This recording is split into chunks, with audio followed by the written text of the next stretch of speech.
Hey guys, Red Gambit here, and in case you missed it, the top 8 for Ultra Street Fighter 4 at EVO 2015 was easily some of the most hype, intense competition that I have ever seen.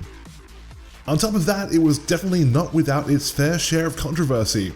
I'm here to break down how everything played out, as well as provide you guys with my highlights of the amazing play, as well as everything that made 2015 one of the best EVO years on record. The top 8 started out with newcomer II facing off against former EVO champion Infiltration. II was an online warrior from Japan playing Jury, who was mentioned by the beast himself, Daigo Umehara, as one of the most dangerous people in the tournament. However, II was unable to cope with Infiltration's deadly mix-ups and pressure with the Capre, and was dispatched with very little trouble by the former champ, putting II into the loser's bracket. He's going to be able to chain out of that overhead. One more mix-up. It's all II needs. Went low, delayed it, but Infiltration sniffed it out. Ooh, just ran out. Oh no, not again. Down again. Don't jump away. And will that be it? Infiltration. That is going to do it. Unbelievable. Infiltration, incredibly strong. II reeling. Yeah, that expression says everything. Next, Momochi took on Takedo in a Shoto showdown, with Momochi rocking the usual Shoto choice of Ken Masters, while the Murderface himself Takedo favored the top tier champion Akuma. While he was able to put it in a good showing, Takedo just wasn't able to generate either the offensive pressure or the mix-ups needed to be able to defeat Momochi with his Ken. Momochi was able to knock Takedo into losers 3-1. Very risky to uppercut, but there are certain situations where you must challenge it. You can't let him have that air superiority. Oh, now with the low fierce. Yes, smart stuff. He doesn't go forward there. Oh, just a little too high to complete the combo. Could be it. He gets the long hurt. Oh, what a range. Yeah, reverses that momentum with that carefully planted low short. Oh, did not just straight into uppercut. He might have been able to chip him to I death. know, and he wasn't confident in the read that it would kill, and now he's taking a lot of chances. This is looking a little loosey-goosey for Takedo. Nice backdash, but still, getting cut. The nerves are catching up. Oh, look at him again. This could be it. Does he have enough for the chip out? Oh, he catches him. And that Momochi with a clutch comeback, and he's going to take it over Takedo. Moving on to the losers bracket, Nemo fought the veteran and allegedly retired PR Balrog, who was rocking his namesake of the boxer Balrog and the character he was most famous for, while Nemo was wielding Rolento, a character well known for and disliked for his gimmicks and seemingly random mix-ups. Nemo was able to pile on some early pressure, but Balrog was able to rally in the third set, tying up the score 2-2. However, Nemo was able to put an end to Balrog's comeback and seal the deal 3-2, bringing PR Balrog's EVO journey to an end for another year. Not quite. Not yet. PR Balrog stays alive. And he's just building that meter. He wants to. Okay, there's the roll. Oh, he's trying to down. do a chase down. Not going to happen. And Black Eyes Nemo is going to move on in loser's bracket. It'll be a 7th place finish for Evil Genius's PR Balrog. An incredible run, especially for a man who claims he's retired.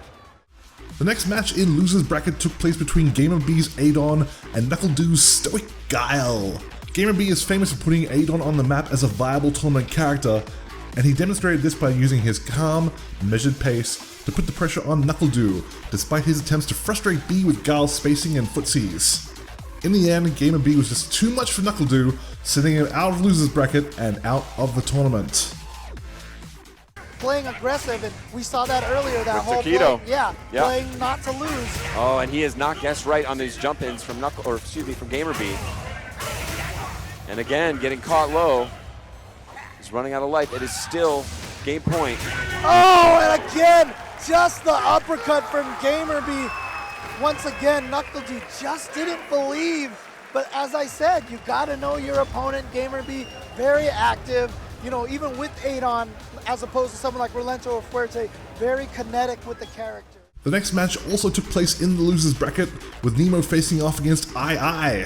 Losing will knock either player out of the tournament, and Nemo demonstrated his resolve by putting it on a clinic with Rolento that may have set a record for the amount of stuns inflicted on an opponent in a single 1st to 3 set. Jury was demolished in the first 2 games, being stunned by Relento over and over again. However, II was able to switch gears and pulled off a shocking turnaround that not only saw him level the score at 2-2, but also delivered the same kind of devastating offense that Nemo had been employing only moments ago. Taking it all the way to the final round of the 3rd set, Nemo was able to shift the momentum in his favor long enough to secure a win, knocking II out of the tournament. He's gonna be close to stun. Huge punish there from Nemo. Makes Oh, the overhead. he got him another Makes the stun. overhead. And that's what's gonna give him the stun and the game and the entire match. And the boos are flowing. Everyone respect the play from Black Eye Nemo, but the crowd favorite. Gamerbee then returned to the stage facing off against Takedo and his Akuma. However, Gamerbee, instead of Adon, chose to use Elena, a character well known for her excellent pokes, footsies, and very unpredictable hitbox. Gamerbee used these traits to his advantage and never seemed to be in too much risk of losing as he was able to dispatch Takedo, knocking him out of EVO 2015. Times that jump attack, gets caught by the scratch wheel. Oh no, again! Out of the fireball range. She's doing that preemptively. Oh no, that could be it. That could be it for Takedo. And that's it, Gamerbee moves on, conquers 2 of his demons. And again, Will he bow to the crowd? No, I think he thought about it for a minute. Oh, there it is, yeah. one of Little the fist keys, bump. like I said, that EX mallet. The fight between Infiltration and Momochi began as another Shoto showdown, with Infiltration opting to use Evil Ryu, while Momochi opted to return to using Ken. Once again, Momochi was able to shut down his opponent's ability to generate an effective offense by skillfully employing Ken's pokes and overheads. Where this match took an interesting turn was around the 3rd round. Down 2-1, Infiltration switched from Evil Ryu to the mix-up grappler Adon, showing off his knowledge and skill with almost every character in the roster. He quickly leveled the score 2-2, however Momochi then took the opportunity to switch from Ken to Elena. But even this adjustment wasn't enough to save him, with Infiltration eventually winning 3-2. And here comes Elena and Momochi with another healing. And goes he's low again. coming back. Crumple again. Can the Evil Genius do it? He's at mid-screen. Infiltration has lost the corner possession, but he has a slight life advantage. Will it be enough? Nobody's got that. He wants the 2 meters. He wants the 2 meters. The crowd getting hyped. They can feel the tension on these 2 men. Will it be? He runs into the short. That's not safe. Oh, brilliant throw.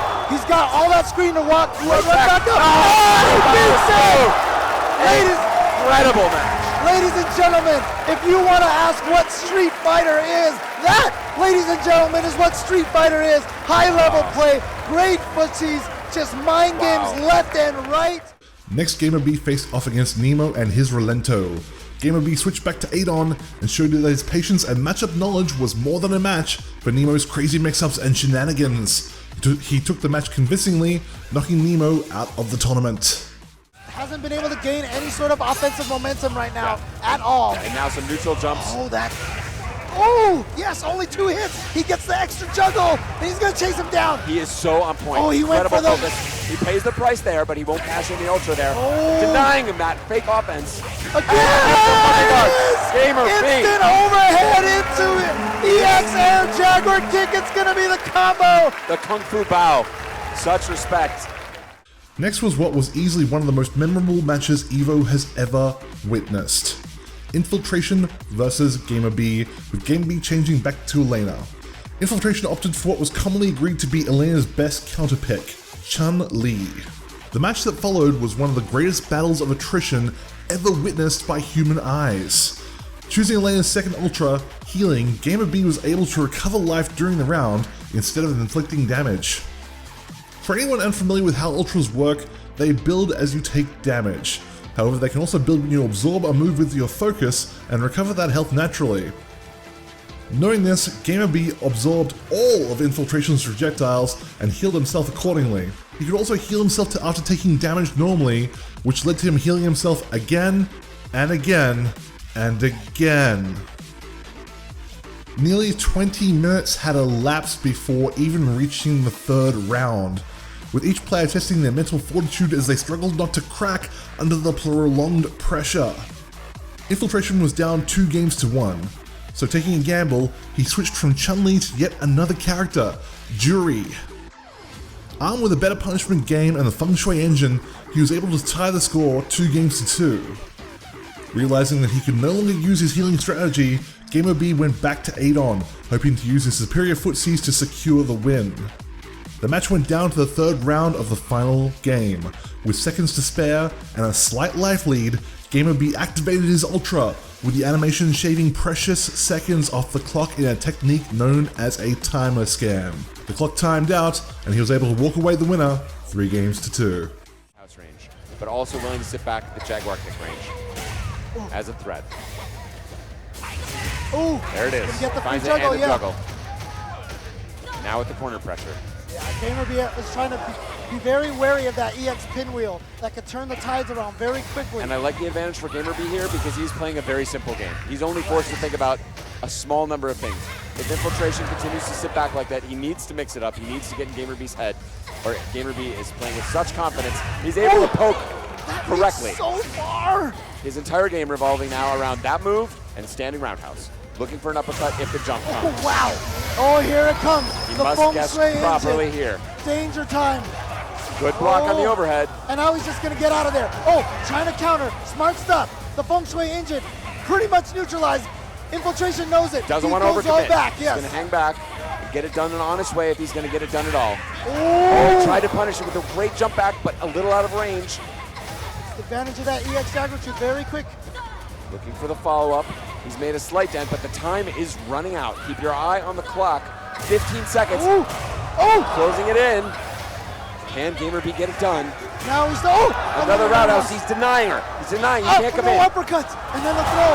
But only will there be enough time? 2 seconds left. He wants a timer scam it. Oh, the final hit in the back. It's not enough. The timer scam works, and Gamerbee advances forward. The grand final took place between Gamerbee and Momochi. Sticking with Adon, Gamerbee was able to take an early lead against Momochi, once again using Adon's excellent pokes to his advantage. He beat Momochi in the first set to 3, knocking Momochi into loser's bracket. However, as is the rules of a double elimination tournament, Momochi was then able to battle Gamerbee again in another first to 3 set to decide the champion.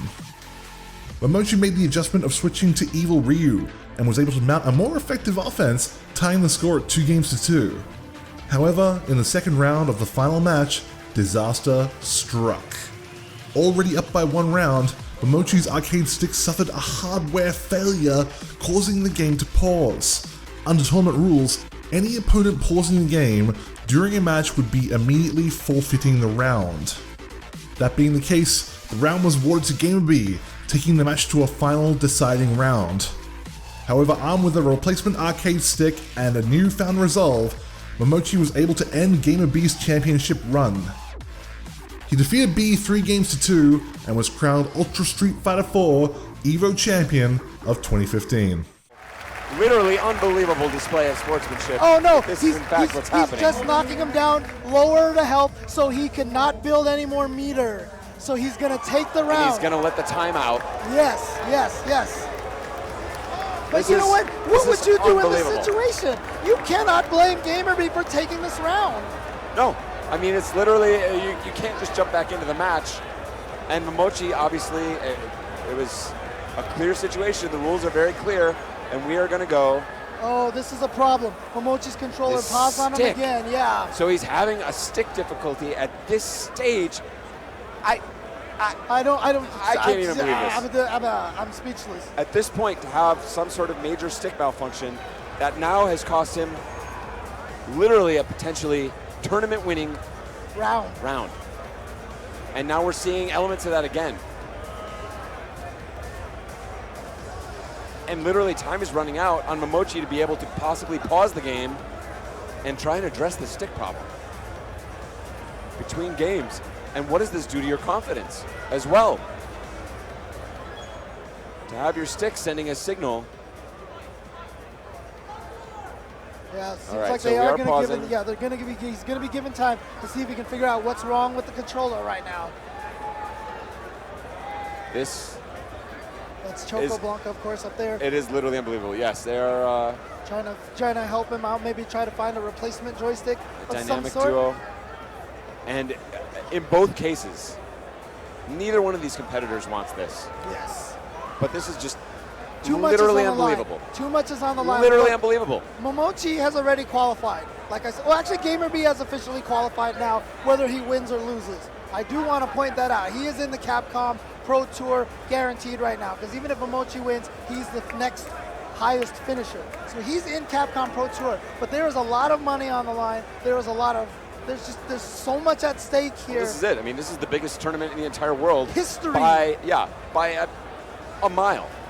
History. The greatest players are all here. They are all grinding their way through one another, trying to climb this unbelievably giant mountain, and to come this far, to be on the precipice. And now, faced with this kind of technical challenge, literally every challenge possible, imaginable, has been thrown at these guys. And now this. I can't imagine what they're going through. Chocoblanca's like, sorry, no one has a stick here you can borrow. Really? In a room? Okay. He is. Yeah. He is searching for a new controller. But again, the intensity that both of these guys had going into this, what happens now? Can you recapture it? You must. You're challenged that way yet again. Right. You must find that focus again. You must center yourself and say, I've gone through all the best players in the world. And this is such a disruption to both of the players. It's your muscles are tight, your nerves are frayed. And at the same time, Momochi's lucky that this has not been worse, that he was able to recognize what was happening. Right. Possibly with the cord or Right. whatever signal was causing the pause to be sent to the machine. He's lucky that that's been ascertained now, because it could have, for as amazingly, hard as this has been, it could have been worse. It could have been the last round. It could have been the last round. Right. Here we go. And that's a position that, obviously Gamerbee doesn't want that as a final resolution.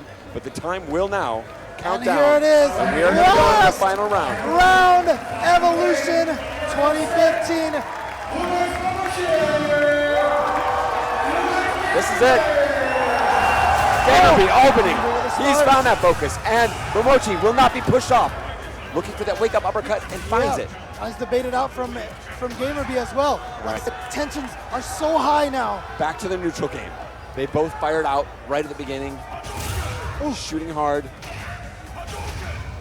Representing the fireball, that he needs to control that space and keep him out of that stand roundhouse range, but at the same time endangering himself by throwing every fireball. Ooh. No whiff punish. A little bit slower. Oh, there's that stand roundhouse again. That is just giving Adon so. Oh! New technology. Final round. Oh, gets the sweep. Tries to bait something out. Oh, the counter. Oh, counter hit. That could be it. That's it right there. Momochi. Is He's yours. gonna take it. Evolution. He is your Evolution 2015 champion. Well, that was EVO, guys. It was intense, it was exciting, and it was certainly memorable. Let me know what you guys enjoyed about the tournament in the comments below, and I'll see you guys very soon.